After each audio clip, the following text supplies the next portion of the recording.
With the stock market at these levels after a remarkable couple of days, should you be adding Twitter to your portfolio? Let's brawl it out right now. Rob Sanderson from MKM Partners says yes, buy that stock. Well, Brian Evans from Advisor Shares is warning the valuation is bloated. Gentlemen, good to have you both with us. Rob, I mean, it's sort of undeniable, right, that the valuation is a little stretched, right? It's very rich stock. There's no doubt about it. So why argue to buy it then? It speaks to the size of the opportunity. This is a giant TAM that the company is going after. The metrics are incredible. It's a top-line acceleration story, and it's open-ended. So long as we're beating on the top line and you've got open-ended growth and sticky audience, it's going to continue to be a rich stock. Brian, you're more cautious here on valuation, but I have to say it seems like valuation has been the least relevant argument for buying or selling any of these stocks this year to date.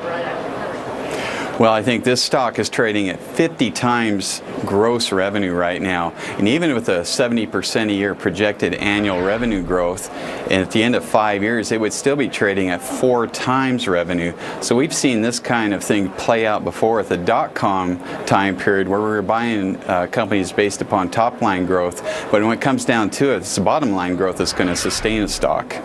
Hey, Rob, I mean, don't you want to see this company put up some numbers? Show me before you say buy me. I mean, they haven't had an earnings report yet. Don't you really want to see that?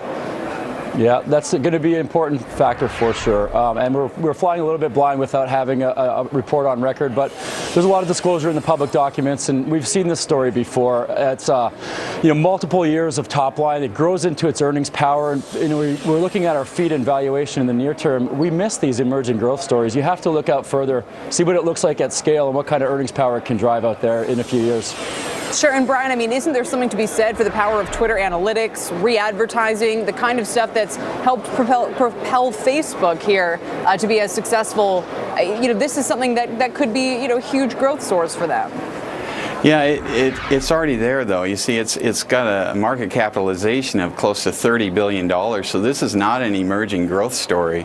This has already had its growth projected into the share price currently, and so when that's the case, I'm real reticent to put money into it. I mean, one of the questions I ask myself is, would I put my mom's money into this? And the answer would be absolutely not. Not at this price. Now, I like the company. Where would you, Brian, where do you think what do you think the price should be? Let me put it that way, or at what level would you feel comfortable telling your mom to buy it? I would tell her to buy it right around $15-20 a share based upon the 10-year projected discounted cash flow model. Wow.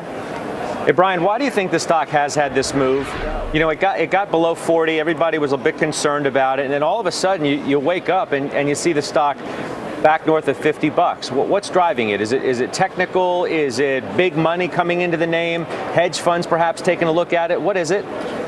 I think it's greed, frankly. I think it's short-term profit-making. Momentum investors like investments like this. I'm more of a long-term. I have an ETF on the market that's valuation-based, so it's based upon 5-year projections of earnings, not 5-month momentum plays. So I think in the short term, these guys have been correct on the momentum thing. But if I'm going to hold something for a year or more, Twitter is not what I'm buying right now. There's plenty of other good buys out there. Rob, do you have an opinion on why this stock has moved so fast over the last several days? Yeah, I think it's a recognition of the open-ended opportunity, the new ad formats and how powerful they can be. Audiences is not the most interesting. I think cards and Amplify, really big potential, big pools of money, takes them into lead generation, video, application downloads, a lot of successful formats that are going to drive a lot of growth here.